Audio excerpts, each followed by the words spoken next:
The standards of beauty in modern world is fastly, swiftly changing. Like every single day, before you blink, someone else is thinking of something about their face, about their nose, about their eyes, their butt, their PP, their weeby, whatever we call it these days, that needs to change to make them look finer, prettier, whatever.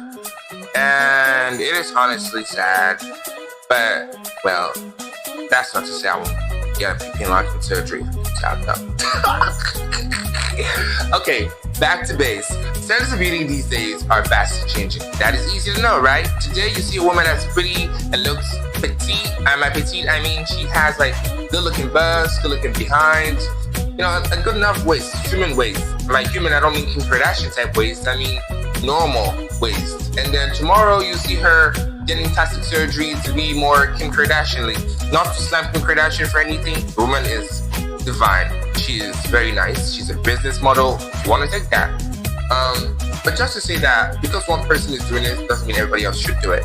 Now, back in the 1980s, or rather, way back in the 1980s, beauty standards were more about being tall, being light-skinned, being well-toned, having nice hair, preferably blonde. But if you're a brunette, it still mattered, as long as you had the right sort of, you know, eyes, face, whatever. But it was not as plasticky is a rough word, but plasticky is the right word, as it is now.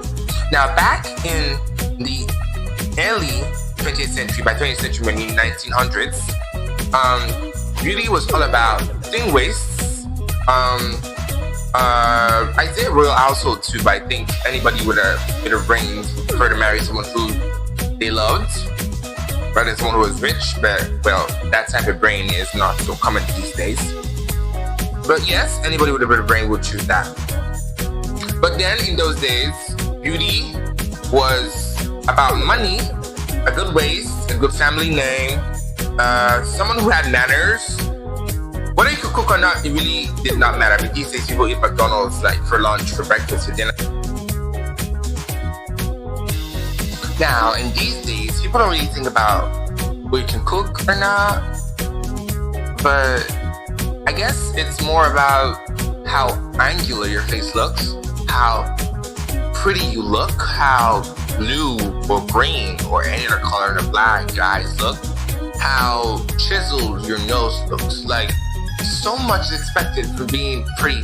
Like, why can't a person just be fat and be pretty? Like, come on. Why can't a person be quote unquote black and be pretty? I mean, I love the idea of more campaigns saying race does not make you pretty. You're pretty because you're pretty. Like, it's not because you're white that makes you pretty. It's because you're a person that has pretty features that make you pretty. Now, people like to say that, you know, thin, tall, petite size women. Petite, I mean 32 inches the size of my waist. I don't even know why I heard that, but that is the most stupid thing I've ever heard. Not because, I mean, in a real life scenario, if I saw my crush and they had that type of feature, I wouldn't like it. But because if I were to put myself in a crushing situation and they looked at me and they found me unworthy of your love because I quote unquote did not have a 32-inch waist, or is it 18-inch waist?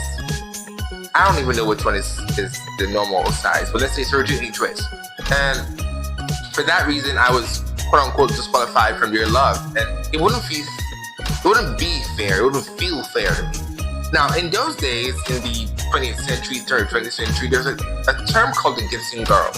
I don't remember the original artist that made the portraits, but they were an idea of what a feminine, pretty woman should look like. I mean, I'm using the idea of woman now, not necessarily because I'm against all the genders, but because in those days, that was their idea of sex, just male and female. Now, if a Gibson woman was to be a Gibson woman, according to his definition of Gibson woman, that's the author or the artist now, they had to have these super feminine features. Now, what features are feminine, you ask me? According to him, you needed a nice set of waist, very seductive looking legs. No wonder Lady Allison was seducing Sir, what was his name again? In House of the Dragon? Season 2? Yeah, that man. And I mean, she was a Gibson girl, but I don't know. Not to my expectations, though. No shade, no shade. I mean, at the end of the day, everybody does die, though. I mean, not okay, I'm diverting. If I were to meet my crush, I want them to, first of all, feel confident in themselves.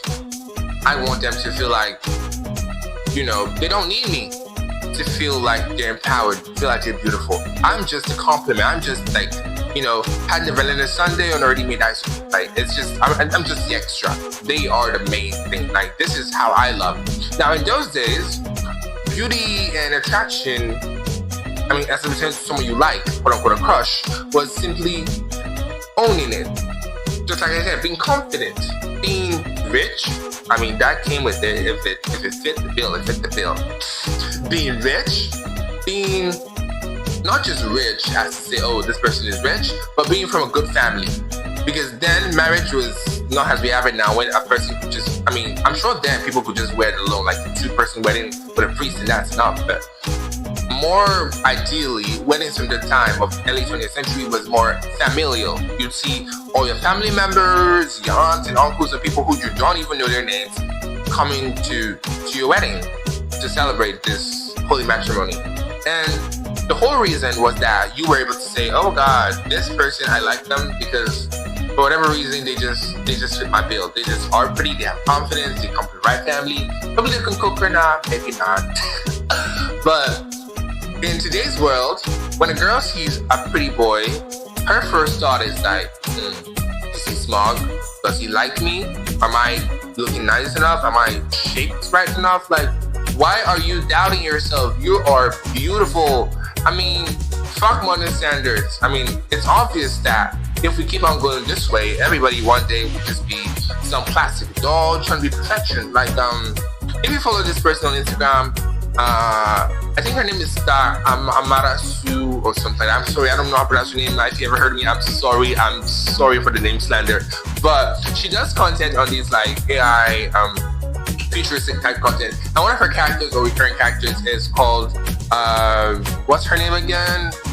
Oh geez, memory. Come on. I don't remember her name anyways, but one of the character is an AI assistant, and she gives you artificial doses of everything. Your ketamines, your vitamins, whatever you're using that's artificial and plasticky, she's gonna give it to you as a dose. And she's supposedly a 2099 model. So the whole basis for all that and relating to this is that if we stop the idea of perpetuating beauty as something that you got to have, quote unquote, physically, then no one of us is beautiful, to be honest. Because, girl, have you seen your bum? Do you wash your bum? You're a bum. You're a disgusting bum. That is not to say anybody's a bum, by the way. That's just a joke. But the point is, beauty is not one thing. And just seeing your crush and be like, oh, hey, this person is all this and all that, doesn't make them all this and all that. Really, the truth, as someone I loved once said it, is the beauty is in the eye of the beholder. Now, if I like you, if I'm seeing you as my crush, that means that I like you, meaning I'm really attracted to you, and it's not just because you look good. It's because of some air around you. Quote unquote, aura. That's the right word. Some aura around you. The way you move is there. The way you look is there. But I like the way you interact with me. I like the way you interact with others. That is what beauty is. Beauty is not just that this person is lean or muscular, has good genetic genes for having a big PP, or I don't know. But beauty is that this person is, first of all, there. First of all, believes in themselves. First of all, is more confident in their ability to survive, even without you being there, and confidence in their ability to be with others, to express themselves to you, to express themselves to others, to express the admiration and love, if so for you, to other people. Beauty is not hidden. Beauty cannot be hidden. You should be able to be yourself and have someone love you, like you for who you are. So you don't have to do all that just to attract someone. You don't have to try to conceal your club feet or your, not so chiseled face, or, use makeup to look all that nice just because some douchebag guy who's jerking off to some dumbass pornography in his bedroom is looking smug, and you think that, well, you could impress this douchebag who don't know nothing. You are great as you are. You're pretty. You should know that. Women in those days did not necessarily have all the big, titties and bitties and buns and whatever not you call them these days. They were pretty, yes, but beauty is quote unquote objective as well as subjective. But in this case, their beauty is subjective. They wear themselves beautiful. They feel confident. Now, confidence is something I can't teach you. I'm sorry, that's something you're just gonna have to learn on your own. You might suggest listening to Demi Lovato's Confident. It helped me when I was feeling shy.